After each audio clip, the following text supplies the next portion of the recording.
मोहब्बत की निशानी सिर्फ ताजमहल को कहना नाइंसाफ़ी होगी।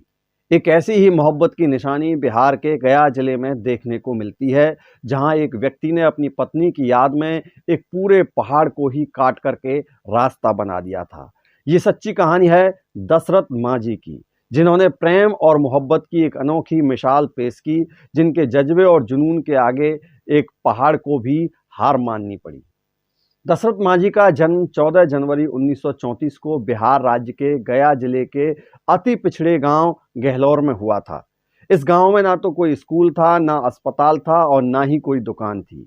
पानी के लिए भी लोगों को 3 किलोमीटर तक पैदल चलना पड़ता था। ऐसे में छोटी से छोटी जरूरतों के लिए गांव वालों को वजीरगंज कस्बे में जाना पड़ता था, जो 15 किलोमीटर दूरी पर था। लेकिन उनके लिए गांव वालों को एक पूरा पहाड़ पार करके जाना पड़ता था, जो कि बहुत खतरनाक काम था। पहाड़ के किनारे से होकर जाने वाले उन्हें 55 किलोमीटर दूरी तय करना पड़ता था। दशरथ का जन्म बेहद ही गरीब परिवार में हुआ था। उनका परिवार पुश्तों से ही इस गांव के जमींदार के यहाँ काम करता आ रहा था और इसका कारण था जमींदार से उसके पूर्वजों द्वारा लिया गया कर्ज। पूर्वजों द्वारा लिए गए कर्ज चुकाने के लिए उनके पिता ने उन्हें भी गांव के जमींदार के यहाँ काम करने के लिए दबाव डाला, लेकिन दशरथ मांझी को जमींदार के यहाँ गुलामी करना मंजूर न था। इसलिए वो घर छोड़ करके भाग गए और धनबाद जाकर के कोयले की खदान में काम करने लगे।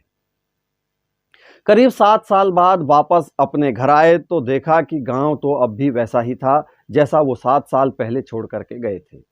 उनकी गैर मौजूदगी में उनकी मां का स्वर्गवास हो गया था और उनके पिता अकेले जीवन यापन कर रहे थे। तब उन्होंने निश्चय किया कि अब वह गांव में ही रह करके अपने पिता की सेवा करेंगे। कुछ समय बाद उन्हें फाल्गुनी नाम की एक लड़की से प्यार हो जाता है। दोनों शादी करना चाहते थे, लेकिन फाल्गुनी के घर वाले इसके खिलाफ थे। इसलिए दशरथ ने फाल्गुनी को भगा करके शादी कर ली थी। शादी के बाद उनके 2 बच्चे हुए। दशरथ मांझी की आर्थिक स्थिति अच्छी नहीं थी, लेकिन उनका परिवार काफी खुश था।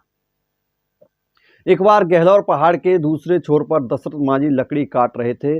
अपने पति के लिए फाल्गुनी देवी खाना लेकर के जा रही थी, तभी उसका पैर फिसल जाता है और वो पहाड़ के नीचे गिर जाती हैं।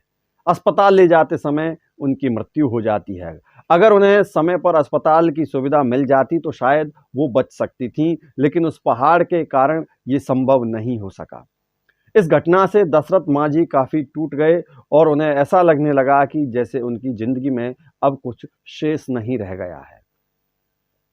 फाल्गुनी के निधन के बाद दशरथ मांझी ने प्रतिज्ञा ली कि वह इस पहाड़ को तोड़कर इसके बीच से रास्ता बनाएंगे, ताकि जो उनके साथ हुआ है वह किसी और के साथ ना हो। सन 1960 में उन्होंने एक छेनी और एक हथौड़े से पहाड़ तोड़ने की शुरुआत कर दी। गांव के लोग उन्हें पागल कहते थे, लेकिन लोगों के तानों को उन्होंने अपना हौसला बनाया। लगातार मेहनत करते रहे। इस बीच गांव में अकाल जैसी स्थिति भी आई और सारे लोग गांव छोड़ करके चले गए, लेकिन उन्होंने अपना इरादा नहीं बदला।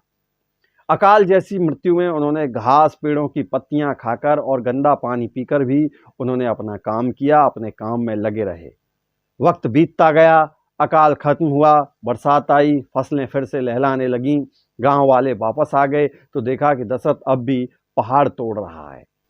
पहाड़ लगभग आधा टूट चुका था। इस बीच गांव का जमींदार उनको अपनी मीठी बातों में फंसाता है कि वह सरकार से सड़क बनवाने में उनकी मदद करेगा। सरकार से 25 लाख की मदद भी मिलती है, लेकिन जमींदार उन पैसों को गबन कर लेता है। जब दशरथ को इस बात का पता चलता है तो वह इसकी शिकायत प्रधानमंत्री से करने की ठान लेते हैं। उनके पास दिल्ली जाने के लिए टिकट के पैसे नहीं थे, लेकिन उनके हौसले ने उनका साथ नहीं छोड़ा। वे दिल्ली के लिए पैदल ही निकल पड़े। दिल्ली में उनकी कोई सुनवाई नहीं होती है। आखिरकार वो थक हार करके अपने गांव वापस आ जाते हैं और एक बार फिर से पूरे जोश के साथ पहाड़ तोड़ने में लग जाते हैं। आखिरकार 22 साल चले लंबे दंगल के बाद सन 1982 में दशरथ मांझी ने अपने पहाड़ का सीना चीरकर उसमें से 360 फुट लंबा, 25 फुट गहरा और 30 फुट चौड़ा रास्ता निकाल दिया। इस रास्ते से 55 किलोमीटर की दूरी मात्र 15 किलोमीटर में तय किया जाने लगा। जब अकेले शख्स द्वारा पहाड़ तोड़ करके रास्ता बनाने की चर्चा होने लगी, तब तत्कालीन मुख्यमंत्री नीतीश कुमार ने उन्हें मिलने के लिए बुलाया। जब मिलने गए तो उन्हें मुख्यमंत्री ने अपनी कुर्सी पर बिठाया, जिसकी मीडिया में खूब चर्चा हुई। 2012 में कुमुद रंजन के निर्देशन में इन पर documentary film the man who moved the mountain का निर्माण किया था।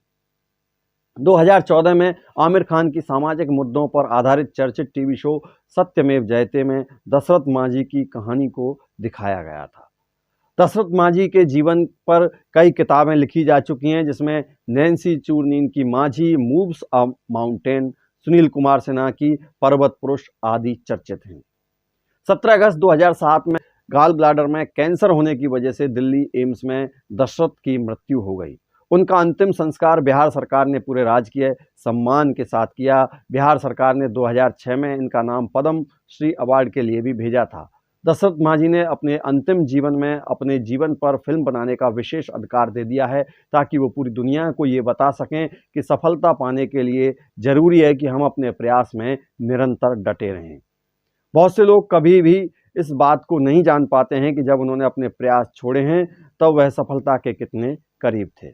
2015 में केतन मेहता के निर्देशन में मांझी द माउंटेन में नाम से एक फिल्म बनी, जिसे नवाजुद्दीन सिद्दीकी ने अपने अभिनय से जीवंत कर दिया था। ये फिल्म नवाजुद्दीन सिद्दीकी के करियर में मील का पत्थर साबित हुई।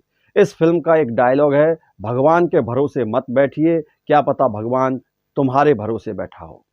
जब भी आपके जीवन में लगे कि ये काम मुश्किल है, तो एक सवाल अपने आप से पूछना कि पहाड़ तोड़ने से भी ज़्यादा मुश्किल है क्या वो काम। दोस्तों, आपको दशरथ मांझी की कहानी कैसी लगी, हमें कमेंट करके ज़रूर बताएं, और वीडियो अच्छी लगी हो तो लाइक और शेयर करना बिल्कुल ना भूलें।